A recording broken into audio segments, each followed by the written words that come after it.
ప్రభు నామం మీ అందరికీ వందనాలండి. క్రైస్తవ సహోదరి సహోదరులందరికీ నా నమస్కారాలండి. నా పేరు ప్రదీప్ కుమార్ అండి. నేను ఈస్ట్ గోదావరి డిస్టిక్ అనపర్తి మండలంలో నివాసం ఉంటానండి. క్రైస్తవుల్స్కి పరిచయం చేసింది సతీష్ బాబు గారండి. ఆయన ద్వారా నేను మీకు పరిచయం అయ్యానండి. క్రైస్తవుల్స్కి పరిచయం అయ్యానండి. పృథ్వీ సార్ కూడా నాకు పరిచయం చేశారండి సతీష్ బాబు గారు. అప్పటి నుంచి మా బంధం కొనసాగుతుందండి మీతోటి. యేసుప్రభు వారు శిలువ యందు పలికిన మూడో మాట గురించి మీకు కొన్ని మాటలు చెప్పాలని నేను ఆశపడుతున్నానండి. ముఖ్యంగా పలికిన మాటల గురించి ఆయన శిలువ మంది యేసుప్రభు పలికిన మాటల గురించి ధ్యానిద్దామండి. యోహాను సువార్త 19వ అధ్యాయము 26-27 వచనాలండి.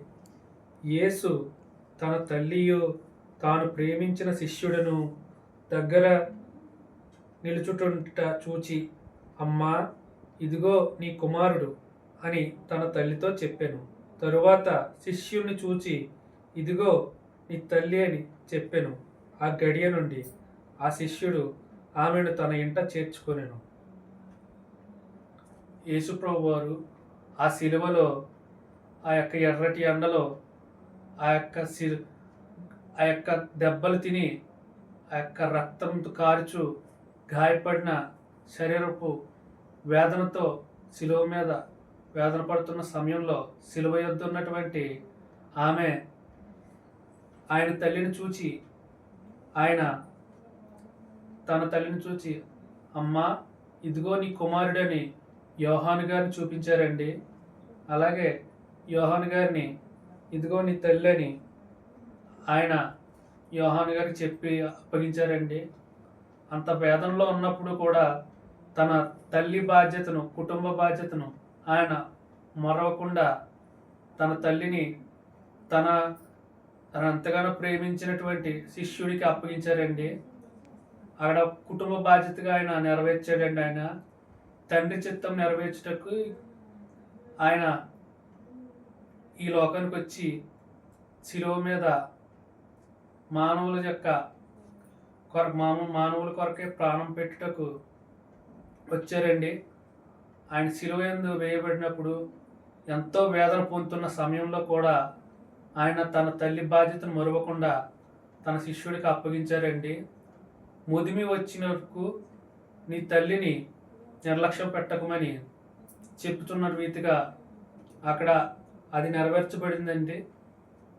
అలాగే నిజమైన స్నేహితుడు విడవక ప్రేమించునని చెప్పుతున్న రీతిగా యోహానుకు తన తల్లిని అప్పగించి, తన శిష్యుడైన యోహానుకు తన తల్లిని అప్పగించారండి యేసుప్రభు వారు.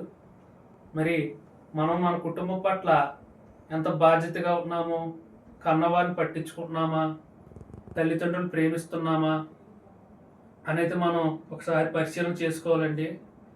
కుటుంబం పట్ల మనం ఎంత బాధ్యతగా ఉంటున్నామో మనం ఆత్మ పరిశీలన చేసుకోవాలి.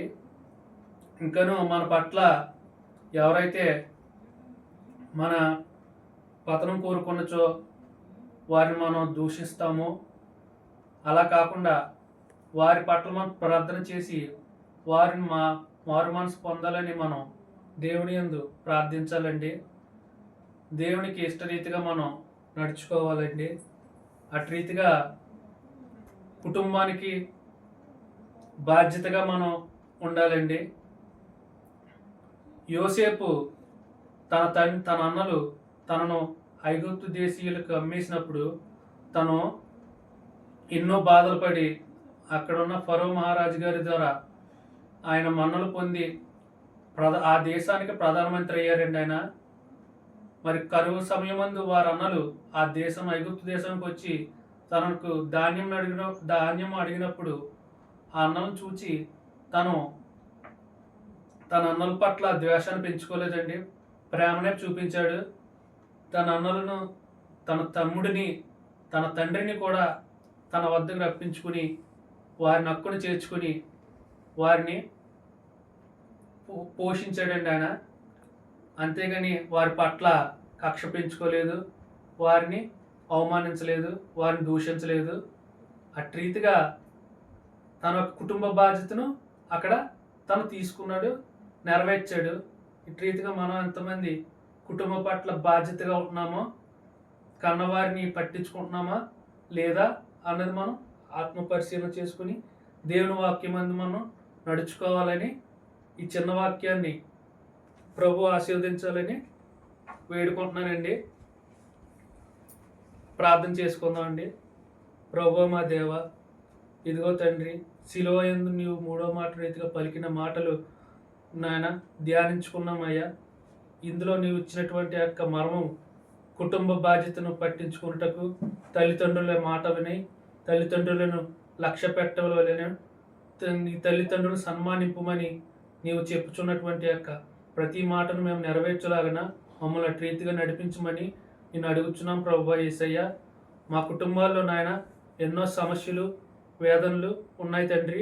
వాటి నుంచి మీవే మమ్మల్ని కాపాడాలి తండ్రి. మా కుటుంబంలో మా తల్లిదండ్రుల ఆరోగ్యములు దయచేయండి ప్రభా, అనారోగ్యతలు తీసివేయండి ప్రభా. అలాగే తండ్రి, ఉద్యోగాలు చేస్తున్న ప్రతి ఒక్క బిడ్డను దీవించండి.